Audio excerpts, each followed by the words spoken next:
Welcome to another edition of the Sports One.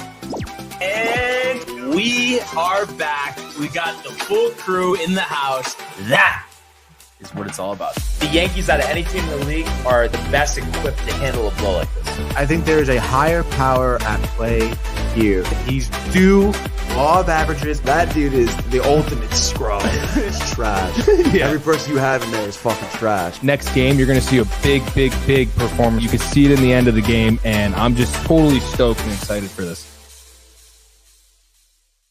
And we are back.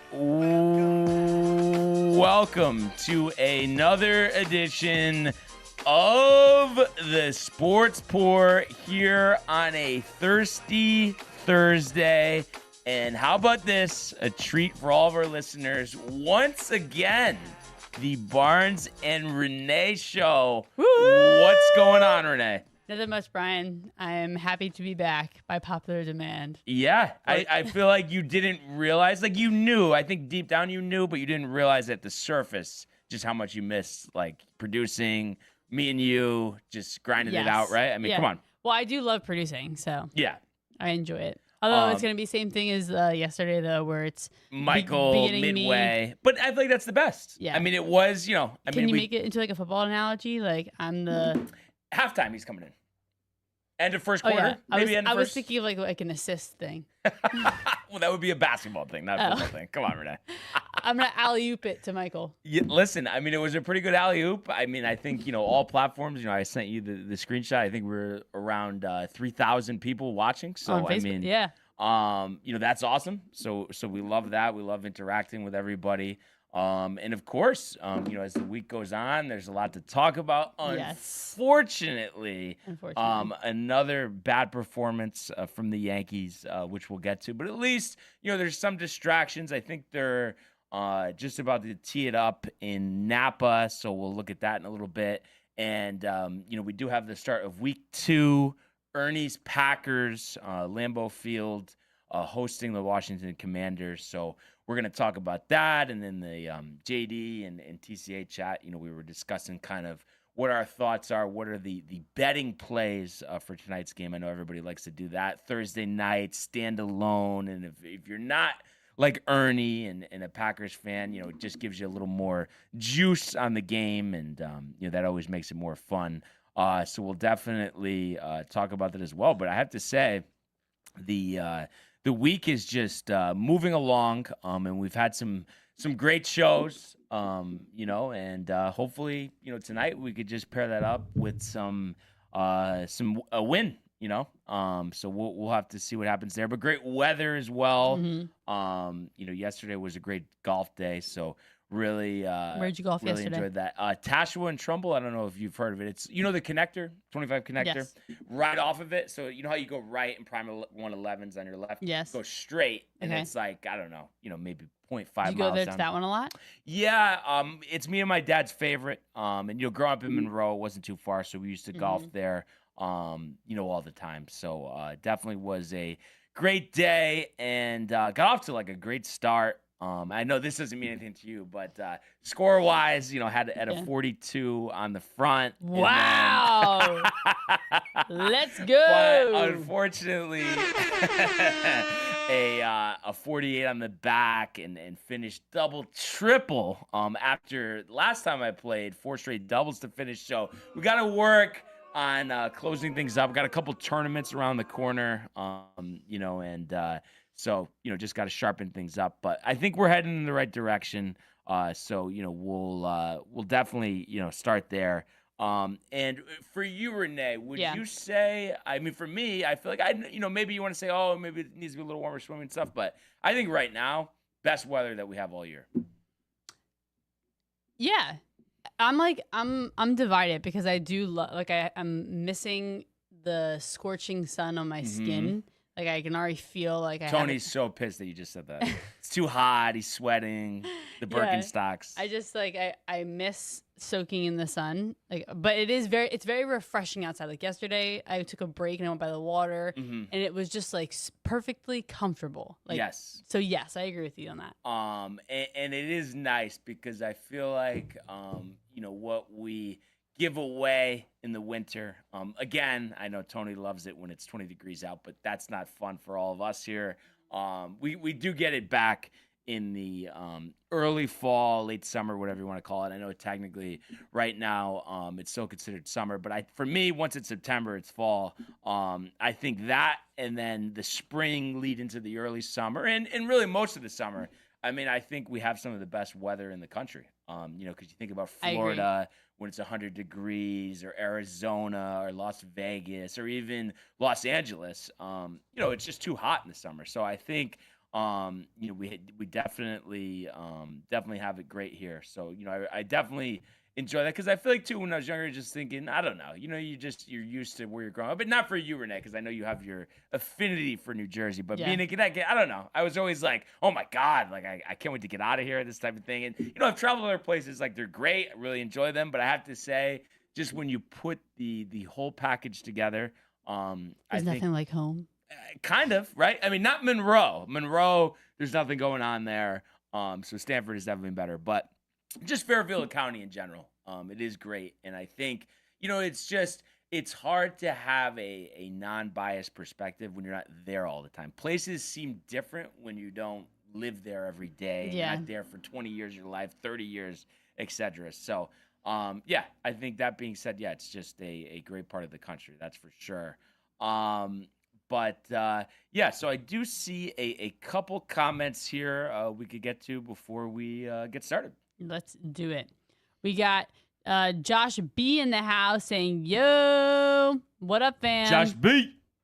Michael Buckta in the house saying 5 losses in a row for the Mets. But come on. The Yankees, Michael. Stop with the just trolling other teams like a team and don't get. I'm still disappointed in Michael with the UConn thing. I don't want to. I know he's gonna say, but Barnes.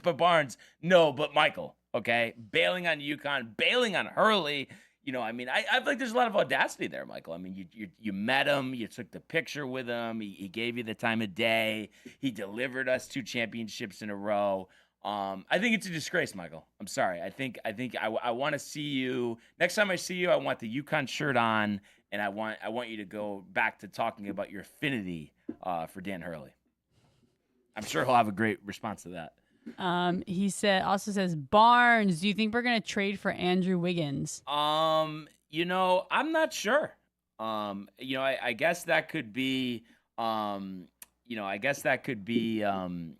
A possibility. I just don't know with Wiggins. He's a little inefficient. I'm not sure I'm that high on Andrew Wiggins. I think he's carved out a career, but he hasn't lived up to, because let's face it. Let's not forget, he was supposed to be the next LeBron. And obviously there is no such thing as the next LeBron, but he's fallen short of that. I know he's gotten better as a shooter, but I don't know if Andrew Wiggins is the guy, Michael. Tony is tuning in response. We don't hear from Tony all week, and then Michael talks about 5 losses over the Mets, and he's shut the fuck up, Punka. It seems like he's a little bit upset about the Mets. Yes, that's what I'm sensing. Yes. But just going back up, Michael Buckta says, Kev, do 1973, 1984, 1986, and 1994. What? I'm not sure what. I'm not sure what that's. Did Kev say something before? He wasn't here. He's not here. I don't get. Maybe he's being. Well, because I know the Mets won in 86 and 69. I think 69. I don't know. Michael, I'm not the Mets fan over here, but yeah. Clarify. We also have Alfred Anzalone in the house. Good to hear from Al. I'm freaking out, Barnes. I'm unstable. Listen, Al. Obviously I could relate, and of course, it's been a little much worse for the Mets. Let's face it, even though the Yankees have gotten embarrassed the last 2 games, before that, they've had the best record in the league. But for the Mets, it's almost been stunning. But the thing I would say, Al, is And yes, right now too for the Mets, the bullpen, which that's something that was like that from the beginning of the year. But I've thought, even I acknowledge, I have a tough time, giving the Mets compliments. But I thought, they have a good offense, especially the top four. But I think the bottom five in the lineup, hasn't really done that much this season. So I think that's hurt them. But the pitching I knew going into the year, HTJ was all over me in the year. Oh no, like the pitching lab, this and that. It just like, I think it was just too much. And I think what they would have been better off if they didn't want to spend on the stars, which now I think, come the offseason, I wouldn't be surprised if they go big at least on one starter.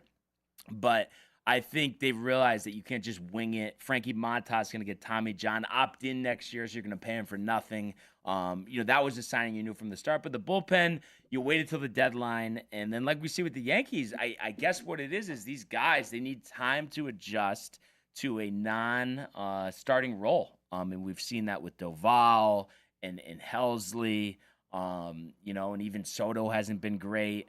So that tends to be a problem for these guys. But yeah, I mean, the pitching is just a mess. I mean, it's like I said, the Yankees, I mean, let's face it, I think 4.40 ERA in the bullpen, 26 in the league. So that's something that needs to be corrected, because if you don't have a bullpen, you don't have anything, because it's like you're going to have tight games in the postseason, and you can't have the bullpen giving up a couple runs, because it's not like most postseason games. You can't score 8 and 9 runs and win 9-5. That's not usually how it works. There's better pitching. And runs are at a premium. So the bullpens have to turn around, for both teams. And, I will say, just because it's like, are you really going to keep losing? And I know the Mets have had some epic collapses before, but even I will say, and of course, I get a chuckle out of it, but I will say I am still expecting, because I'll stick with my preseason prediction. I did say it to everybody that I thought they were going to be the third wild card. And they're in that position right now, but they have to start winning, obviously. So it's going to be a tight finish. So we'll see what happens. But what else we got here? We also, in response to that, Alfred says the 3 rookies are to be held reliable for our possible playoff run. Yeah, it's interesting, Al. I mean, it's a risky proposition. I've mentioned this before. You don't know what you're going to get. Are you going to get Deivi Garcia, where you lift him after one inning? Or are you going to get John Lackey winning a Game 7? But if it was up to me, I agree. I would go with those guys. I think Clay Holmes is a reliever, and put him in the bullpen. I mean, he had another bad start last night. I think that could help. The one guy I would give a chance to would probably be Peterson, but definitely not Minaya. I think that's it's funny. A lot of times when I hear like names of players and stuff like that, I just have like your voice in my head. Oh yeah, because you just hear it from like clips and all this stuff, like just me saying certain things. That's kind of funny. You know what that's like? That's like, and I hope Josh V is listening, but we keep going back and forth, like getting a kick out of this because Dave Rothenberg keeps doing it. But like the whole 9, that's another staple, Renee, for sure. Cool. Okay, sorry. Because that's cool. Oh, it's cool. It's cool. It's great. Yeah. It's great. Oh no, that's awesome. You know, it's also cool. Donna Lee Fender in the house saying good morning. Good morning. Good morning, Donna. I know she's disappointed Yankees effort the last 2 days, but we're winning today, Donna. All right. Yes, and I'm assuming this would be an assumption, but her emojis. Michael. Hello, Mike.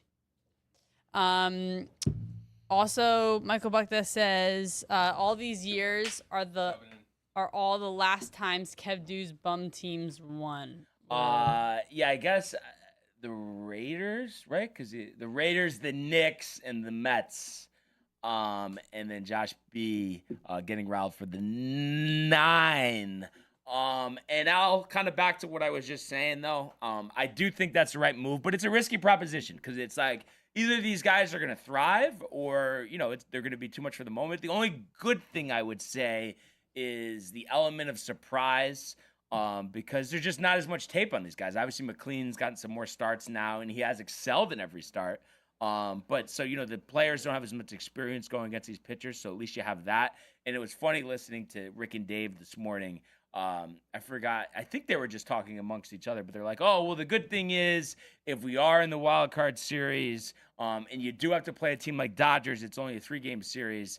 And then they were kind of going back and forth. They're like, well, so, a longer series, more likely Dodgers will win. Shorter series, all you have to do is win 2 games and you're good. But then I think Rick was like, oh, well, the sooner they're going to get eliminated. So, yeah, I mean, it's tough, going through something like that. And like I said, it's a much smaller sample size.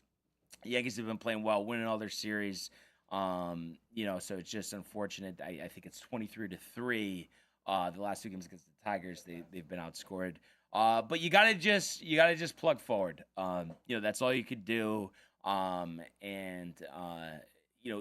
when the times are tough, you stand by your team, and it's not over till it's over. That's what Yogi said, and I think that's true. And you think about this for the Yankees. We talked about this 12-game stretch. We're 4-4 right now. Salvage the last game tonight, 5-4, 2-3, 7-5, and then cupcake schedule the rest of the way. So still looks pretty good. And we'll talk more about this, because we're about to go into our segment here. Yeah. So some important games on the horizon. Michael, how's it going, brother? Yo. Dude, good. A little upset about the Yanks. Yeah. Not upset about the Mets. Oh. Tony's so tight. He is. It's so funny. I'm really surprised, though. I'm not going to lie that it's 5 in a row for them. Yeah. I mean, it's just a complete free fall. I think I could be wrong. I think it's somewhere between 5 and 10 games, though, under 500 since the end of May. So this is a long stretch. Al said he's nervous, so listen, but you got to see what happens. But let's take a trip, Michael, if we could. Let's go to the world of Major League Baseball. Instinct to left, it's 700. Albert Pujols. Yeah, what a play! Stop it. Yeah. And Alonso cracks one of the Mets win the ball game. Out of sight. And it works at 100 miles an hour. 14 strikeout. Too deep to left field. There it goes. See ya. All right. So today's show is brought to you by Velvet Llama. Premium canned cocktails crafted by NYC bartenders with a playful spirit. Enjoy their award-winning espresso martini with Italian espresso and chocolate notes, the crisp Moscow Mule with Nigerian ginger, or the spicy margarita with organic agave and jalapeno. These ready-to-drink treats are made with the finest ingredients. Grab yours at velvetllama.com and ride the smooth wave with Velvet Llama. So nothing smooth. Sorry. Joey was hammering the Velvet Llamas last night. Really? Not hammering. He had 2. Oh, okay. But for him, that's a good amount. But it's just like I was talking to him last night. It's like, when people don't drink, right? And then it's like you see them liking a drink. You're like, right? Wow. So someone who's not a big drinker loves the Velvet Llamas, but specifically the Moscow Mule. And that seems like that is like the consensus. Like they're all great, but it seems like if everybody has to pick one, seems like that's a popular one. Well, Jay loves the espresso martini. Renee as well. I forgot who liked the spicy mark, but I like them all. I'm not gonna lie, I like them all. But the spicy mark is good. Yeah, the spicy mark is good, and I don't usually go spicy drinks, to be honest. And I have to say, I mean, kudos to Velvet Llama, because you would just think the notion, Michael, of really all 3 of those drinks in a can, it's really gonna be that good. Great, honestly, it's like a bartender just made it, like their ad says. So definitely shout out to Velvet Llama. Yeah, they crush it, that's for sure. And I do see a couple comments here from Erndini. Did you? Yeah, we got. You got Alfred. Yeah, yes. Okay, cool. 9, Josh B says. 9. And then he says, "You're degrader Dini, that is. How's it going, family? Lovely day. Birds are chirping. Sun is shining. Not too hot, not too cold. Go Pack Go, LFGY. Yes, and definitely amped up for that game, which we will talk about in a little bit. But obviously, we got to talk Yankees. What else are we gonna do? And I was saying before, it wasn't exactly smooth, other than the pitching of one Carlos Rodon. Really a hard luck loser in this one, picking up his 8th loss of the year.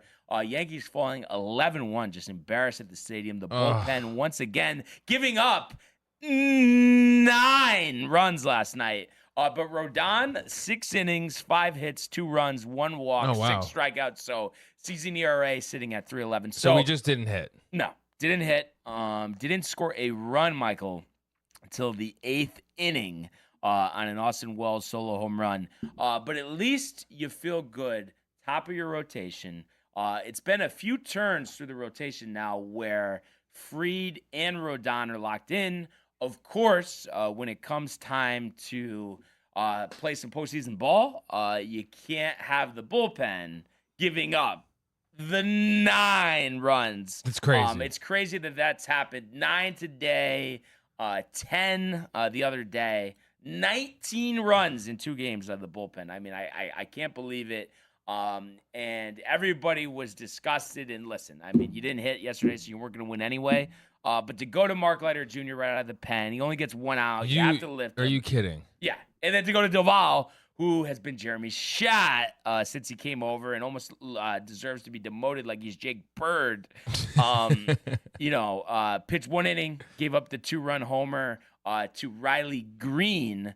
So he's just been atrocious since we've acquired him. And the normally good Tim Hill giving up that home run to Kerry Carpenter. So Doval 1 inning, 3 earned. Hill 2/3 of an inning, 2 earned. Luke Weaver getting 1 out and giving up 3 runs, and it's such a shame. Luke Weaver, one of my favorite, relievers on this Yankee team. And at a game earlier this season, I was with Mark, Corey, and Mike, and I was saying, listen, Luke Weaver nails. There's no way, because he's gonna be a free agent this year.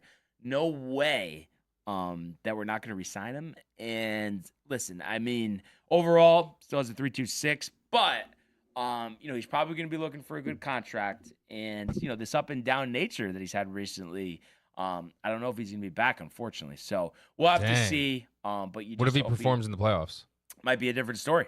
Okay. But he's got to lock it in, that's for sure. And the fact that Austin Slater, the outfielder, Michael, got the last 2 outs of the 9th is just kind of crazy, and to be outscored 23-3, it is embarrassing. But me and Matt were talking about it. We're almost on, we were saying, an island of our own here, because it's just like all these different chats that we're in, group chats, Twitter chats, just general consensus. Facebook, you even see it. Just everybody, just complaining, whining, Yankees. And yes, this last 2 games embarrassing, but it is, a full season. And truth be told, you just win tonight and you take 2 out of 3 in Boston. Everything's good. Everything's fine. Everything went the way you wanted it to go. Plus, we said the important series here were between the Yankees and the Blue Jays, which we took 2 out of 3, and then, of course, the Yankees, Red Sox at Fenway Park. That one is so important, and it will be great, because just taking 2 out of 3 will just really, I think, completely erase the embarrassment of playing the Red Sox this year, 2-8. And they've done this all season. Had a bad series, came back, bounced back. Yeah, bounced back. And it's so funny, and me and Matt were talking about this shit. Like I said, me and Matt on an island. Josh chirping. No, but actually, I would include Michael in this. Too. Yeah, I'm with you, dude. This is what championship seasons are all about. Yes. The ups and downs, the ebbs and flows, dude. Yeah. We've watched all those Yankee World Series videos here. Yes. They've had all those teams had struggles. And I think 2000 Yankees losing record in September. Yep. One of the worst teams in baseball the last couple of weeks. And Josh B saying, so basically everyone except you sees it. And what I would say there is Josh, I finally, I think, I had a long conversation with Matt yesterday. And shout out Matt. shout out Matt. I feel like there's finally some growth here where it used to kind of bother me because I'm just like, what is my fellow Yankee fan, my good friend Josh B, harping on me anytime I say, listen, like, let's just take one game at a time and just not wanting to just, whatever you want to say, wave the white flag or just say it's over, say it's terrible, say we have no shot. But like I was saying, I think, you know what I mean? We'll be on our own. That's fine. We know what. What about Ernie? Ernie, right. I forgot. Honestly, I feel bad that I left Ernie out of this. Yeah, Ernie's in there as well. Where it's like, listen, do we want to be outscored 23-3 to the Tigers? Absolutely not. But I was talking about my dad with this at golf yesterday too. It's just like, I think that the most Yankee fans have a problem with is there's that constant comparison to what we all grew up with, dynasty teams, late 90s, early 2000s, an infield, full of Hall of Famers, Mariano Rivera closer. Of course. Are we even close to that? No, we're not. I mean, let's be real. But we don't need that to win a championship. And yes, should things be looking better if you want to win a championship this year? Yeah, they should. We would like the season to be going a lot better. Don't get me wrong, but at the same time, we're 80-65. I think our playoff percentage is like 99%. We got help yesterday with the losses. So it's like certain wins, certain losses, how you do it, how you feel about it. That stuff is for us. It's not for the players. I say this all the time. The players, are confident, and getting outscored like that the last few games, that hasn't changed their confidence at all. They know what they can do. So it doesn't matter, the Josh B's of the world doubting them. They're fine with that. They're going to go out there and they're going to give it their all, and that's all that really matters. So I'm not going to get offended, with Josh with that anymore. And I know, I hope anyway, that when that day finally does come, Michael, the day that we've talked about for a long time, the day that we've envisioned, that then finally Josh B will be released from the demons of pessimism and remember his roots and remember all the joy in his life that the Yankees have brought him. Yes. And he'll say, "I'm sorry, Barnes." He will. So I'm not even getting, honestly, for a little bit, I mean, almost offended, I guess you could say, Michael, because it's like, what is this guy doing? Like, it's like, he knows, like, the Yankees, my favorite team, very important to me, riled for every game, and, like, trying to, kind of knock me down, like, almost Met behavior. That's what it felt like. Yeah, I know. That's why I joke. Is he a Met fan? I don't know. But I know he's not a Met fan. I know that he's just negative when it comes to the Yankees, but that's fine. You know what I mean? He can have whatever perception he wants to have. We know he's our guy. I told him, I think he's just lost his way a little bit with the Yankees, but that's fine. Winning takes care of everything. Just win. That's all I care about. Yeah. I can't wait though for that flip with Josh. The pessimism out the window, the elativeness. I can't wait to see it. So I know, it's going to happen one of these days. So I'm not going to, it doesn't need to happen right now. It's about what happens on the field. And I know that this team has been knocked down many times this year, but, truth be told, they've hung in there. Still have a chance to win the division. Sure, that is going to be uphill sledding, absolutely. But one game at a time, and you just forget the game. You don't just harp on the bad performances. What's that going to do? Josh, call in, buddy. Yeah, it would be nice for him to call in, but I don't know, corporate America. Yeah. But Josh, if you could, we would love you to call in, even if it was just for like 2-3 minutes. But if not, if you're busy, we understand. But obviously, that would be great if you could. But yeah, that's what it is. Like I said, nobody. And the thing that I think is lost in translation, Michael, and again, I feel like I've said this so many times, is nobody is more affected, bothered by performances like that more than me, honestly. Like, I hate it. Matt hates it. You hate it. Ernie hates it. But it's just like, I guess the reason why, we just don't, it's not like we're on the tip of Sikorsky is because as well as I do, you win tonight, you're going to feel great. You're going to be excited. And it's like, let's go beat Boston. And even for Josh, like with the doubts about the team, it's like he knows just as well as I do. Once the playoffs start, he's going to be thinking about that first game, wanting to win that game, one game at a time. So that's all that really matters. It's like, yes, would we like things to be better and to be just knocking the socks off of our competition? Of course we would. But that's just not, unfortunately, that's just not how it works. And not how it's worked this year. But I'm ready for battle. And just want to win the game today. And speaking of today, the pitching matchup once again, 7:05 here at Yankee Stadium will feature a pitching matchup of Tyler Holton, who I believe came out of the bullpen the other day. I want to check that. Must have been for Monday's game. I do, or not Monday's game, but Tuesday's game. Let me just check that. Yeah, no. So he pitched yesterday. So that's kind of interesting. But I guess it's like he's an opener. So opener game, come on, we should win that. I'm not worried about that because the thing is, the team's like, oh, you have a good bullpen, you want to do an opener game, but it's like you're asking 5-6 guys to be spot on for an entire game. That's not going to happen, especially with an offense like the Yankees that has not scored a lot of runs their past 5 games. So they're going to erupt tonight, and I'll definitely be the first one to give Josh B a good old "Let's Go Yankees" chant. That's for sure. But anyway, it's going to be Tyler Holton. Yankees haven't seen a lefty in a while, but I know opener, so I don't know if they'll go full, against the left-handed starter lineup. But Cam Schlittler on the mound, and I like that Cam's starting because last time out, of course, hammered, didn't even get through 2 innings. But other than that, I mean, he's been lights out all season. So I think he will bounce back. The 24-year-old, last time against Toronto, inning in 2/3, 5 hits, 4 runs, 2 walks, 2 Ks. Just didn't have it. But he had been great up to that point, and I think he'll rebound in a big way. I think the Yankees are just, Stanton said it at the beginning of the year, we don't get swept at home, and I fully expect that. And I'll do my preview of that in a second, but just wanted to run through the scores from last night.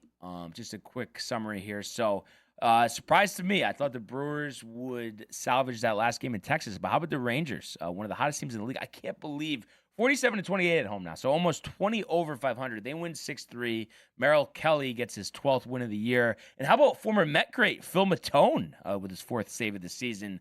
And it wasn't a blown save, but it was a loss. Aroldis Chapman finally bites the dust here. Lets the A's walk it off. I believe it was a Lawrence Butler walk-off hit. So Chapman, first time since July 23rd, allowing a hit. So the Red Sox lose. That was huge. So thank you to the A's. And then we saw the D-backs over the Giants 5-3. Was surprised about that. Eduardo Rodriguez not pitching well this year for them. And then Angels, they win again 4-3. Kenley Jansen is 27th save there. They are 69 and 77. The Orioles over the Pirates 2-1, walking it off. So Skeens a hard luck loser once again. Frustration has to be boiling over there. The Guardians finally lose. The Royals winning an important game, trying to hang on in that wild card race 4-3. How about Carlos Estevez? I have him on a couple fantasy teams. 39 saves this season for the Royals as they look to sneak into the playoffs. The Marlins win 8-3. Saw that one coming. And then just want to go. Column on Instagram says, only happens when the Yankees show us, make us not be negative. And like I said, I can't control how my fellow Yankee fans are going to be. Column gets excited when they win, when they lose. He also says he's still the Velvet Llama. He did a good job at the Beach Bash. Yeah. Absolutely. So shout out Column. But yeah, let's just win tonight, Column. I mean, that's it. Winning is the most important thing, so just do it at the end of the day. And you think Josh B. Corporate America or didn't have it in him, has debated about it many times. What do you think it is, Michael? I think it's the Corporate America. I am going to everyone just hang 10. Yes. Because I see we're on the Wi-Fi when we should be plugged into the hard wire. So just 1 second. It's going to go. All right, we'll be right back. Up and then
All right. Sorry about that, guys.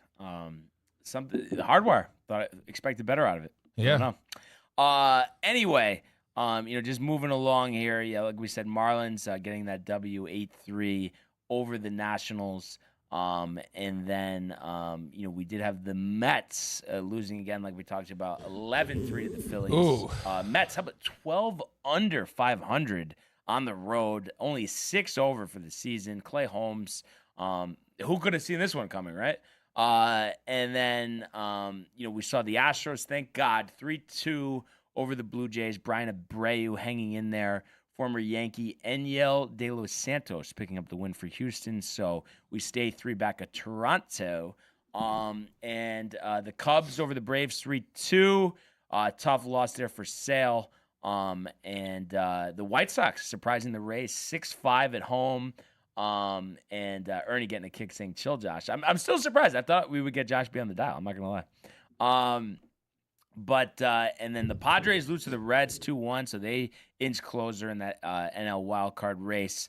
The Mariners walking it off at home against the Cardinals 4-3. And then the Dodgers 9-0 over the Rockies there. Who would have known, right? So those were the results, from last night. Obviously, a lot of games today. Some teams off, Thursday. You do get that travel day every now and then. But of course, Yankees in action, needing that win. And it'd be interesting to see, too. Obviously, it wasn't any fault of his own. But Caballero starts for Volpe last night, made some great plays, got a hit. And I would like just to see them. I know they're concerned. Dingler, I guess he throws out runners good, but it's just send Caballero every time he's on there, especially when we're not hitting. Like, why not? Like, what do we have to lose?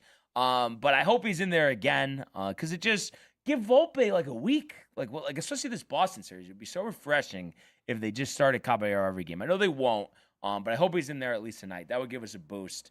But I guess we'll have to see what happens. But let's do, Michael, if you could strike up the music, another MLB pick segment brought to you by the Velvet Llama. And we start in Baltimore. Orioles hosting the Pirates. Povich versus Aviedo. And I say, give me another low scoring. Orioles win. Why not? Pirates are terrible on the road. So we'll say 3-2. Orioles walk it off again. White Sox hosting the Rays there. Series finale, right field. Ian Seymour versus Shane Smith. Good, kind of underrated starters here. But give me the Rays. They're not going to lose another one to the White Sox. I think a tight one. We'll say 4-3 Rays and the under. Moving along here, series finale, Blue Jays, Astros. Obviously, Yankees have their eyes on this one.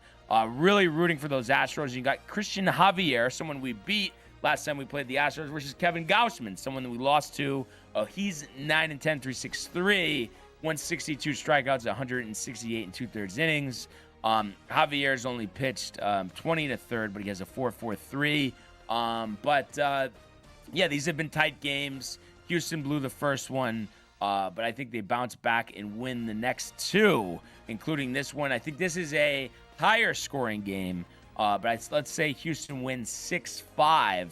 Houston and the over. And, we move along here.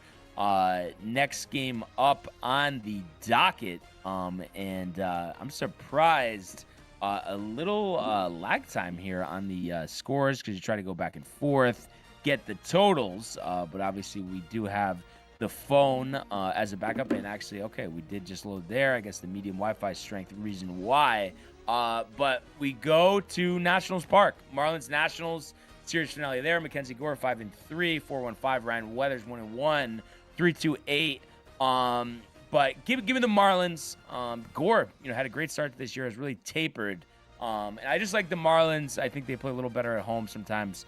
So give me the Marlins there. Another under. Let's say 3-2 Marlins. Marlins in the under. To Yankee Stadium we go.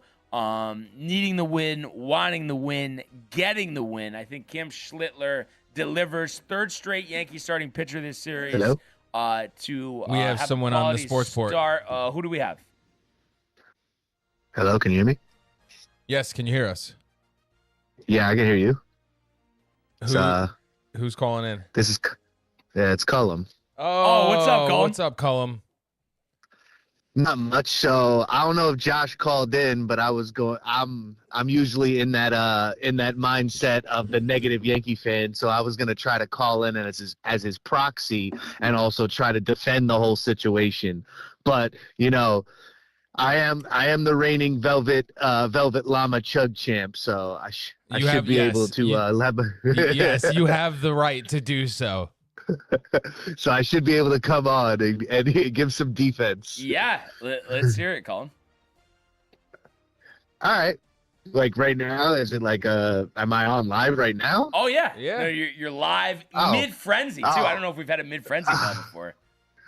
Oh man. So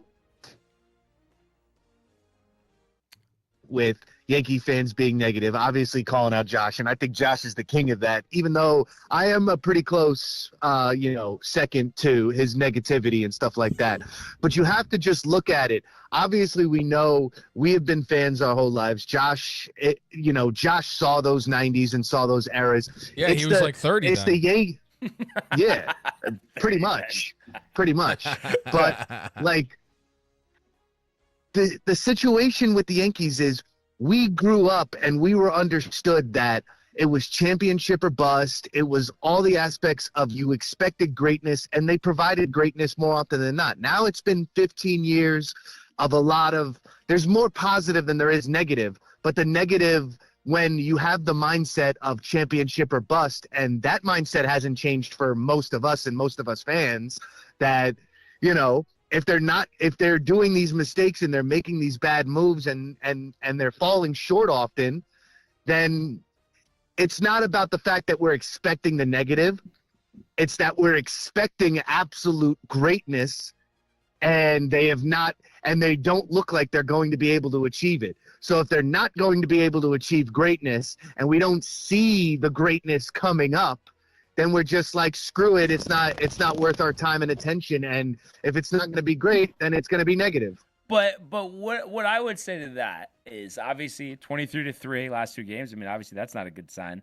But Yeah. at the same time, and Josh acknowledges this too, regardless of how the season finishes, and it should finish strong because of the schedule, first playoff game, you too. I mean, you're going to be dialed in every pitch, every out. So, you know what I mean? Oh, hell yeah. So then at the end of the day, I mean, sure, you're going to have thoughts in your mind, just like I do. Like, I'm not expecting everything to be just so smooth.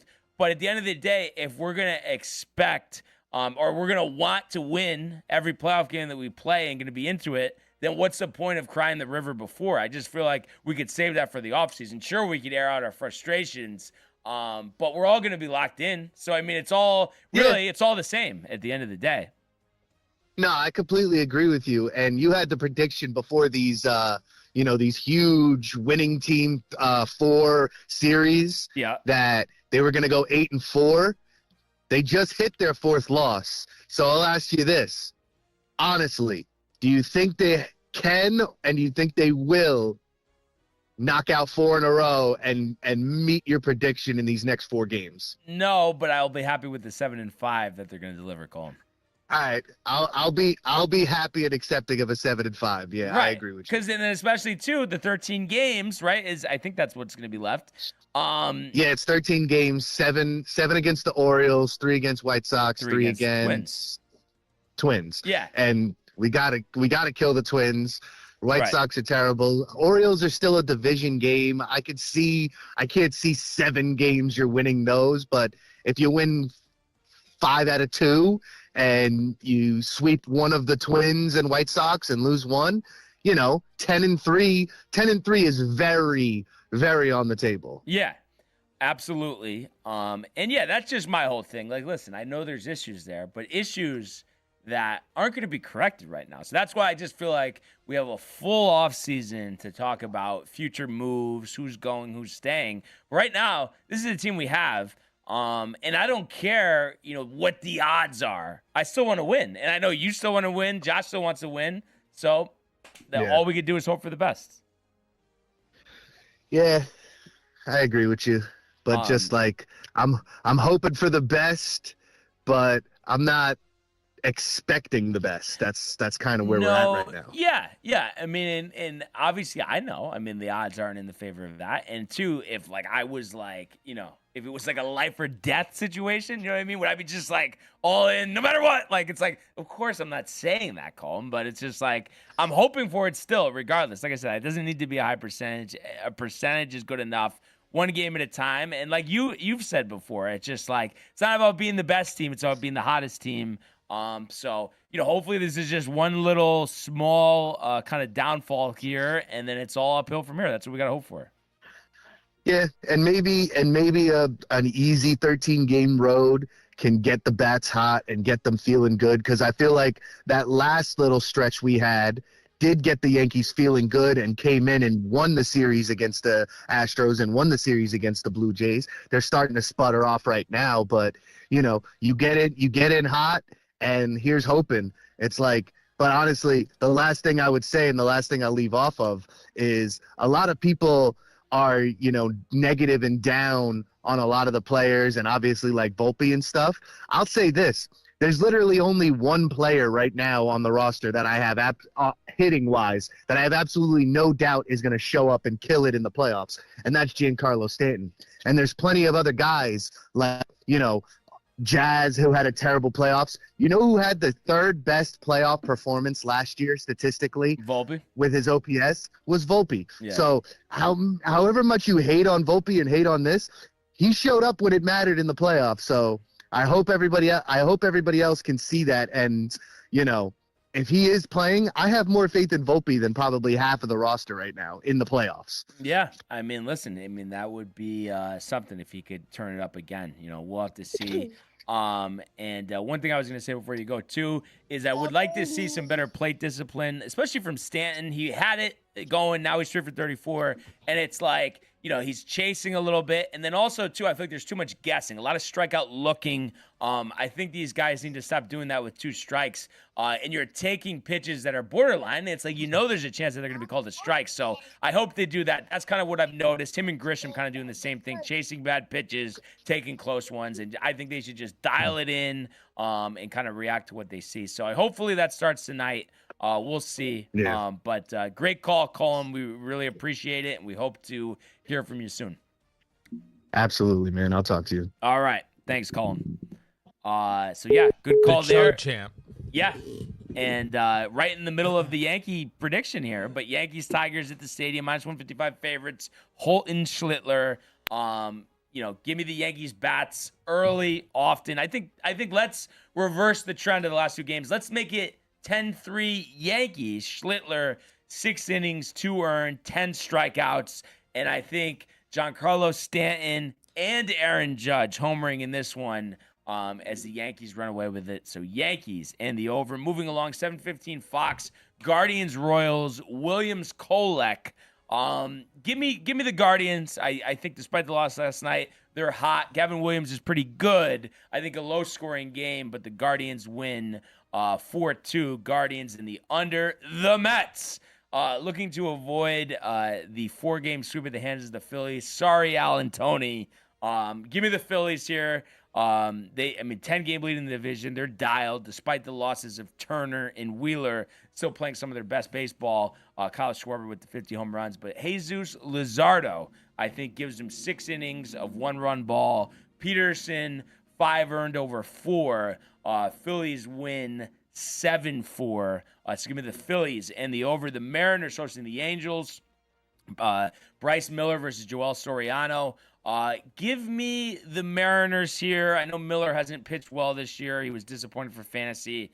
So I'll say a shootout again here, but Mariners 5-4 Julio walk-off home run. Last game, Padres get the pleasure of hosting the Rockies here. Randy Vasquez, the former Yankee, 4-6, 3-9-1, going against Brown for Colorado, 0-3, 12-54. You know what's going to happen.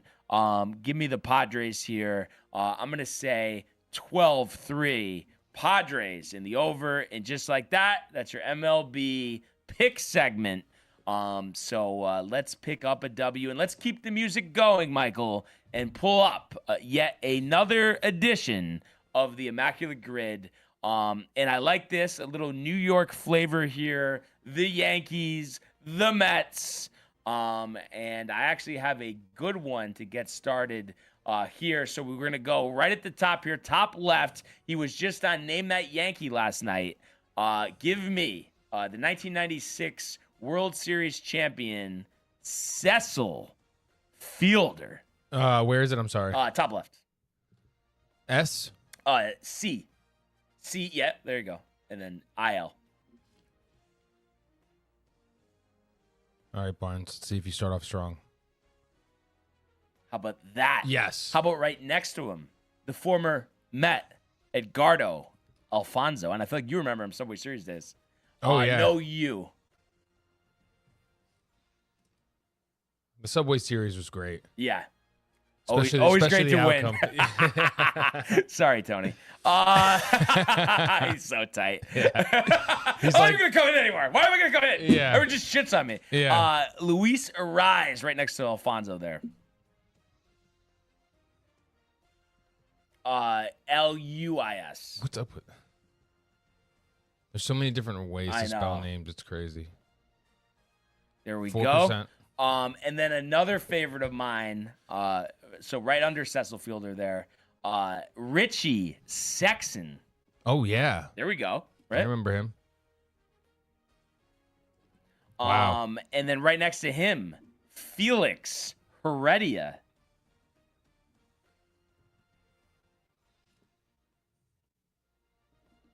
Wow. So yeah, you love to see that. And then let's see, probably gonna have to do a little work here, but for bottom left, if we could do Rafael Palmeiro. Wow.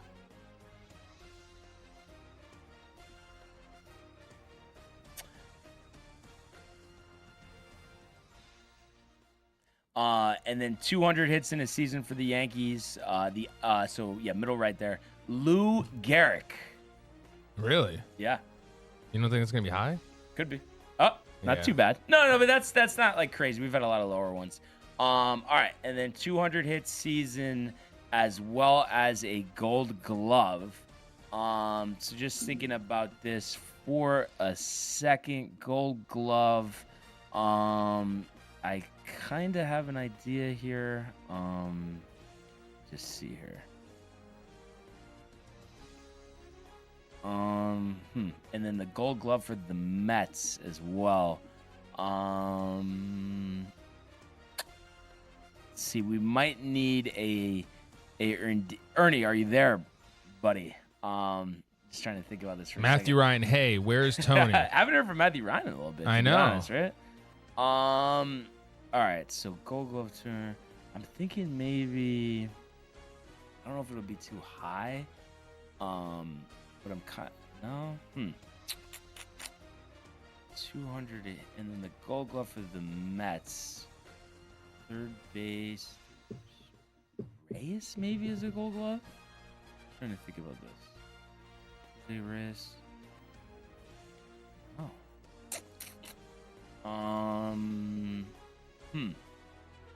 First base.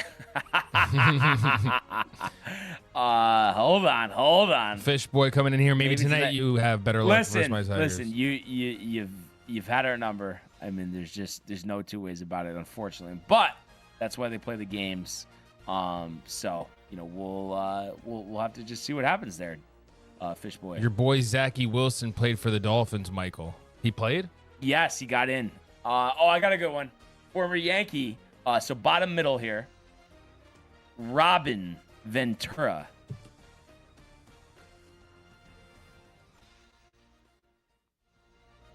Okay, and then the last one, the 200 hits in a season and the Gold Glove. So thinking about guys who are really good fielders, hit for a high average. There you go, Matthew Ryan. I think Buckton needs to take a page from Matthew Ryan's book sometimes. Yeah, exactly. But I mean, I don't know. It disappoints me with Michael. Besides UConn, He hasn't and because been they were here winning- since you said that to him earlier. Right. He hasn't. But he kind of does that. He kind of tapers. Like he's hot in the beginning and then he tapers.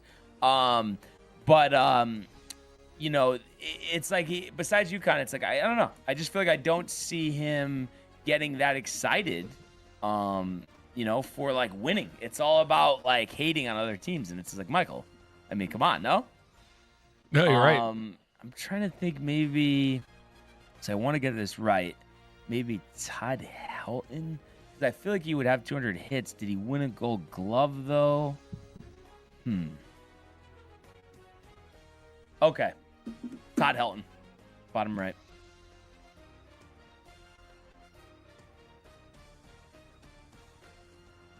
There we go. Point four. All right. And then let's give it one more try here. Okay. With the football grid.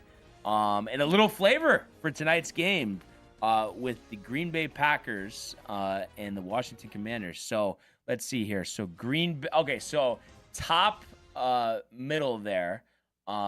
Let's do Aaron Jones. Which one? The top. 26, okay. 10 receptions in a year. Jordy Nelson.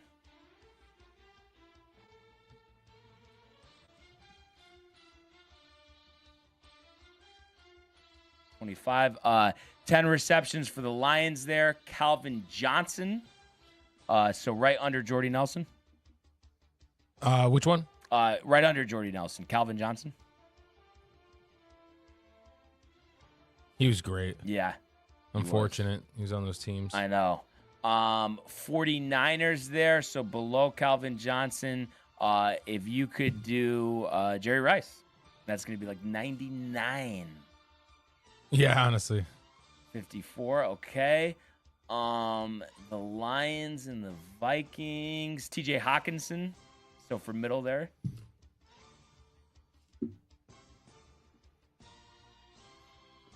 Okay, 45. The Vikings and the 49ers. And then you also have the Lions and Washington. The Lions. Washington. San Francisco. Okay, so for bottom left, do Jonathan Allen. I think. This guy right here, right? Well, I'm just trying to think. I hope I'm not getting confused with somebody else. Give me 1 second on that. Okay. I'm trying to think if there's anybody else too, receiver wise. No, I'm thinking of something else. Redskins running back, quarterback. Wide receiver. Green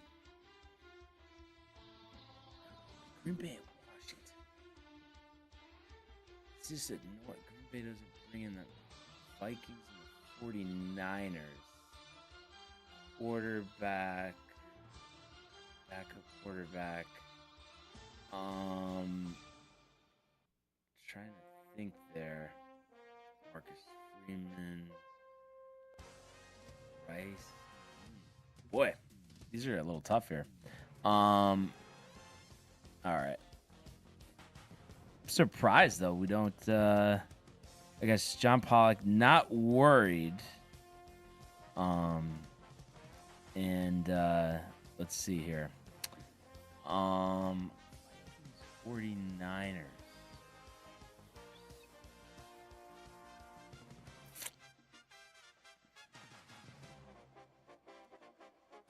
JT Sullivan, maybe?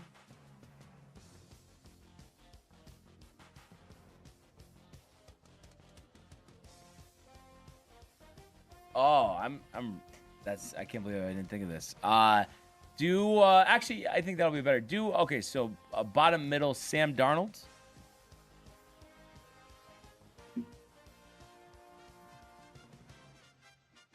He played for the Niners? Yeah. What the freak? Backup quarterback. 17%. And then how about this? Yeah, do Niners and Commanders. So bottom left, Pierre Garçon.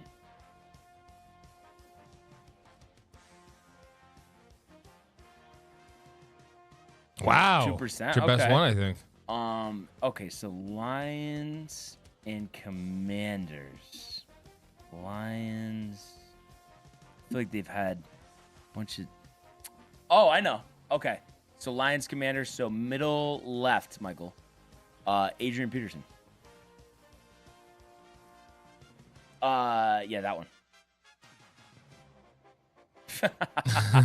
But it's How is he more than Jerry Rice? That's crazy. I don't know, dude. And then okay, so Green Bay. Okay. Okay. Do Ryan Grant. Ryan Grant. Oh, Jesus. I'm trying to think of which one he is. I think it's the okay, 9. He played. Okay, wait. Go back to that again. Yep, yeah, I was just seeing if there was Ernie in there. Okay, do the top one. Nice. Okay. 293, dude. You thought it was like 83 before that, right? 5% though for you got a 5 and a 2 in there. All right, but it's just like we're learning players now. This is there. all to build up experience. Yes. But all right, so we got to preview the game tonight before we get out of here. So let's go to the world of the National Football League. This kid is special, man. Just you didn't even think to do that. Gonna run for it. He got it. And there he goes. Oh, the play of the year in the NFL. Throws intercepted by Surtain. Nobody's gonna catch him. Jones to the end zone. Touchdown. Quincy Williams leveling Murray. There he goes. Jamar Chase. Touchdown Bengals. Stafford, Williams. What a hit by Buda Baker. Buda Baker just saved the touchdown. Right. All right. So we finally get the start of week 2 tonight, and the season debut of Al Michaels, Kirk Herbstreit, Prime Video, 8:15.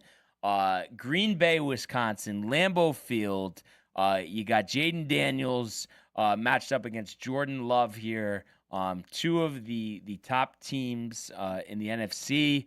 And it's funny, we were talking about this in the JD and TCA chat, where it's like, you look at the line for the total, 48.5, and I mentioned this yesterday, kind of high given it's a standalone, but we were saying the play here, go with the over.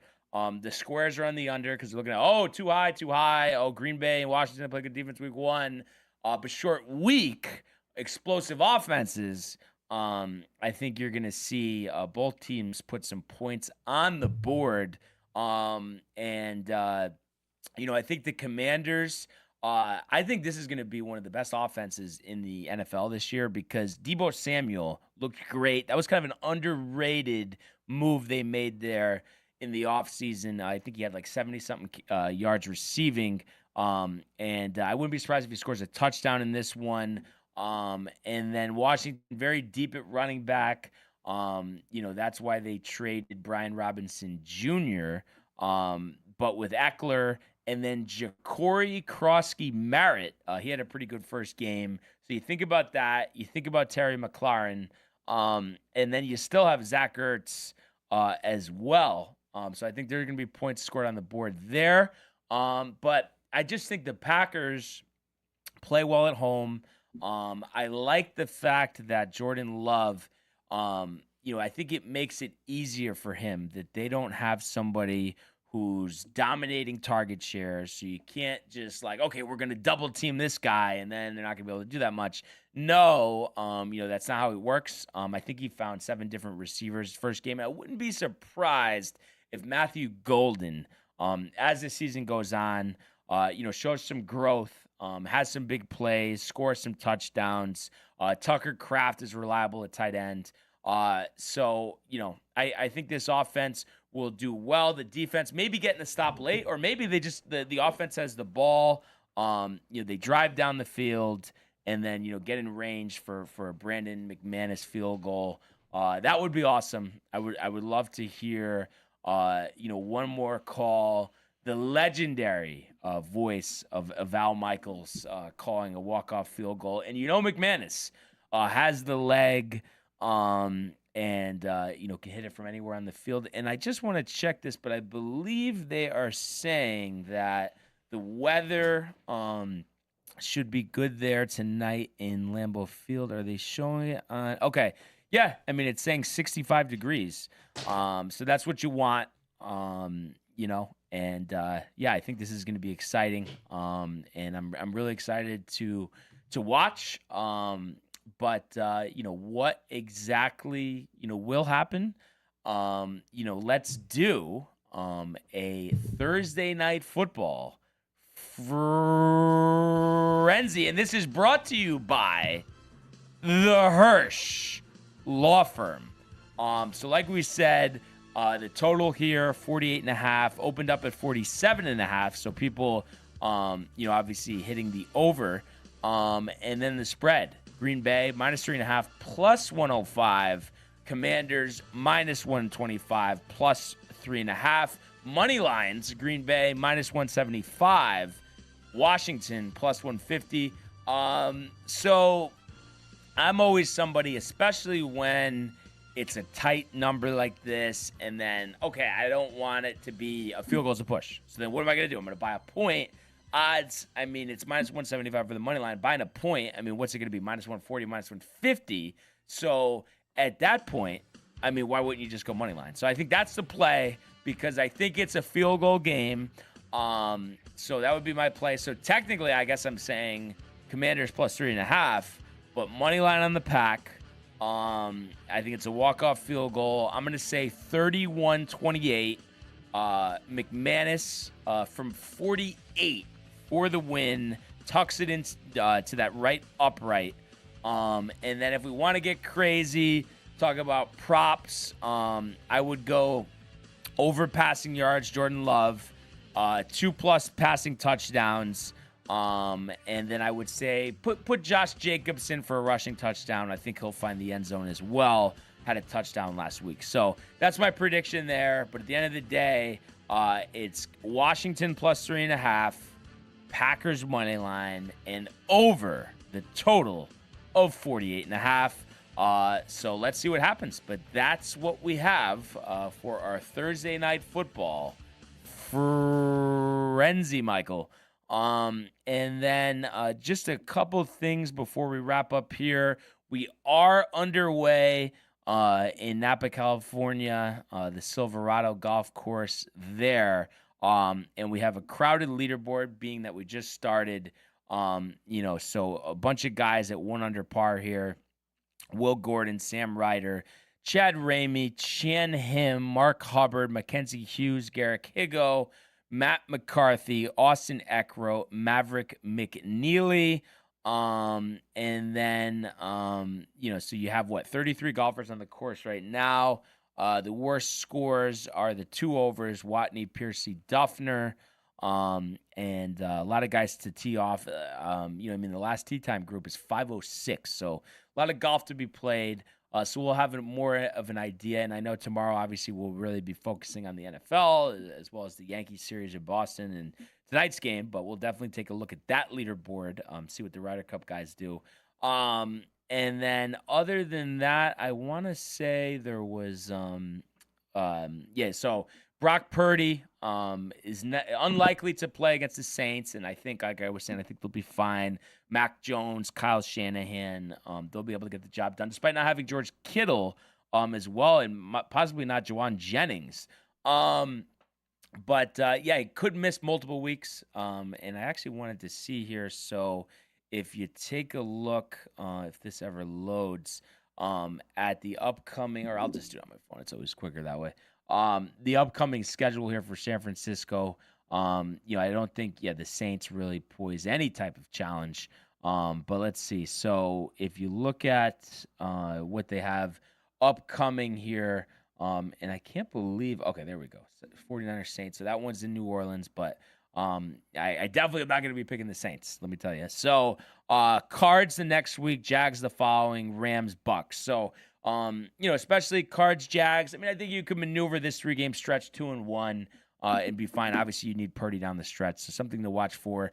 Deron Bland for the Cowboys, fresh off that extension, a foot injury, could miss multiple weeks there.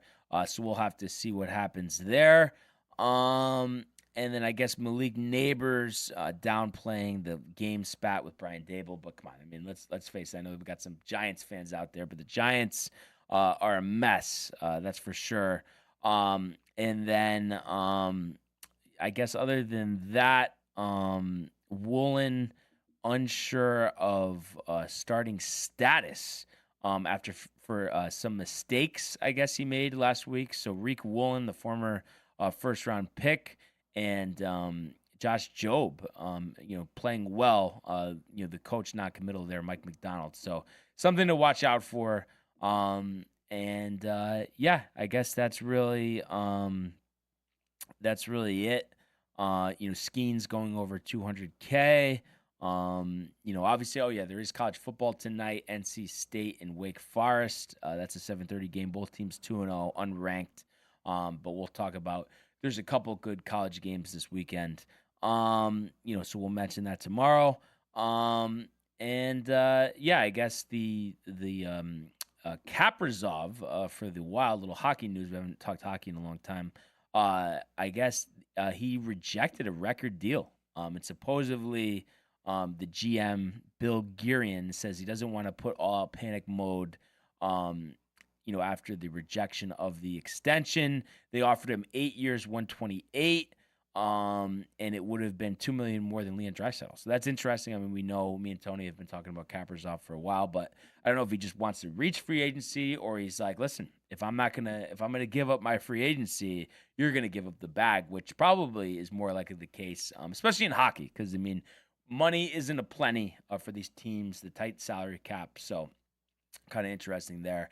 But yeah, that's pretty much it. But of course, focus tonight. Yankees getting the W. We'll give Ernie's Packers the W as well. And then we'll have a great show. The picks against the TCA, I'm sure they've already studied up as they're batting leadoff. Another great show today. Really appreciate everybody who tuned in and continues to comment, like, and subscribe. All of the archives on the YouTube page, Tony, Malcolm, Renee, and Jay in costume. The merch at DowntimeTV.com. We want everybody to enjoy the day, enjoy the games. Let's go Yankees, and we will see you mañana. Hey guys, Tony here from Downtime TV checking in. I want to thank all our fans out there who's been liking, subscribing, sharing our content. You guys are the best. You guys are our bloodline. You make us love what we do. Thanks again.